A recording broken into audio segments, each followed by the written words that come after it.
We're back today with the NHL waivers update. The Maple Leafs unfortunately have lost one of their players on waivers. We have more players on waivers today. We have a signing to discuss, as well as some injury updates and a recall. We'll discuss all that coming up next.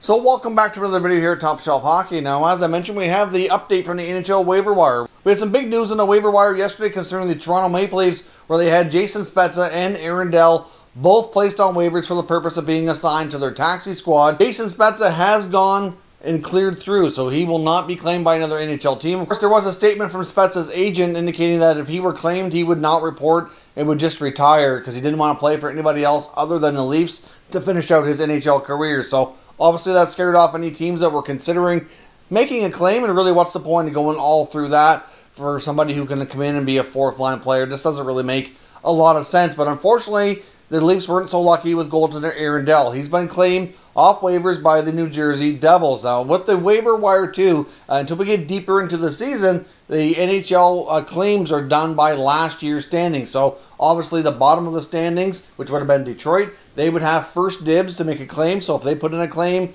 they will get it over anybody else, and then go down the list of the standings and so on. So, I know a team like Edmonton, for example, was likely looking to make a claim, but they're just way too far down the list to really have a whole lot of success here at the waiver wire game right now. Now, of course, when it comes to New Jersey, you'll note that they recently claimed Eric Comrienot off waivers from the Winnipeg Jets not long ago. So, of course, they have a little bit more flexibility than a lot of teams with their cap space, so they can carry an extra player or two, move things around so that they can do that. But there likely is going to be another goaltender going back on the market, whether it be through the waiver wire or be traded or something. So we're going to continue to see a little bit of a goaltending carousel here for at least a little bit of time, but not clear exactly what the Devils will do. They'll have to decide between Dell and Comrie who they're going to keep. I would suspect they only keep one. They also have Scott Wedgwood, who's, like I mentioned before, not a really overly experienced NHL goaltender, but somebody who could, I think, would be a decent number 3. He's got a pretty good career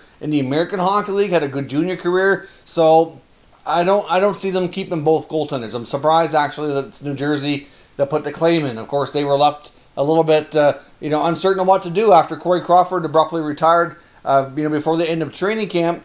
So I understand why they made the first claim, but now I guess they have to see if they see Dell as an upgrade on Comrie. Maybe Comrie's the one that goes back.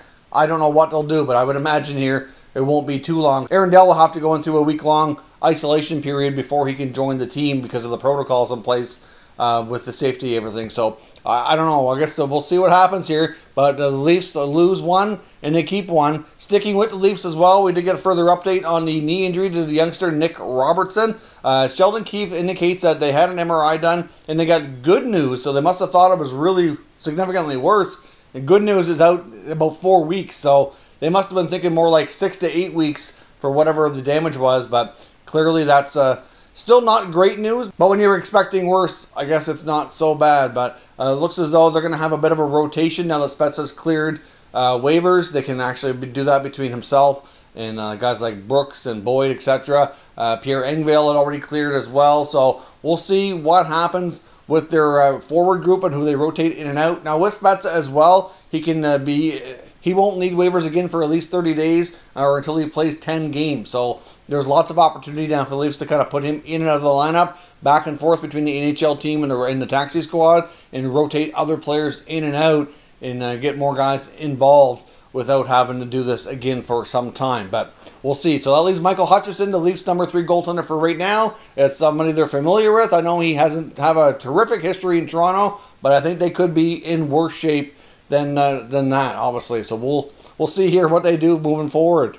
Now, as I mentioned in yesterday's video, Alexander Romanov of the Montreal Canadiens, the young top defenseman here, was put through on the taxi squad, and it raised a lot of questions. That's why I brought it up in a video last night, just talking about the fact that it's really just a paper transaction for cap purposes. Obviously, when teams are able to reduce their cap hits, they can accrue more cap space for later in the year. And it's just a situation where players that don't need waivers, like Romanov, can easily be moved back and forth. So he's already been recalled. He's expected to play in their game tonight against the Edmonton Oilers. So I don't really think it's a big deal. The only reason I brought it up was because there seemed to be some confusion. I've seen a lot of comments on social media kind of talking about the fact that they were confused why Romanov, who had what appeared to be a couple of really good performances, why all of a sudden would he be taken out of the lineup. So if you see him move back and forth, it doesn't mean he won't play. It just means that they're kind of jumping through some cap hurdles here and trying to save money paper-wise. So that's all there is to that. When it comes to the other waiver news today, all the other players that were on waivers yesterday cleared,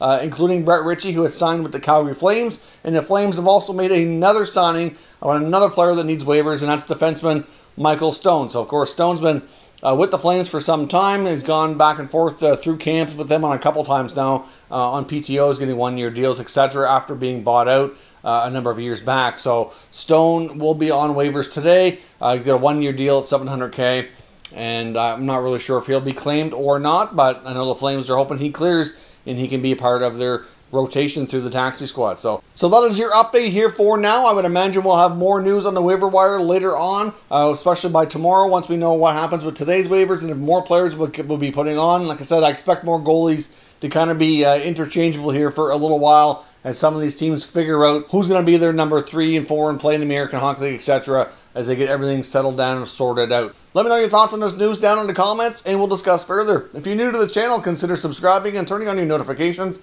so you don't miss any future content, and give this video a thumbs up if you enjoyed it. I'd appreciate it if you did. As always, thank you for watching, and I'll catch you next time.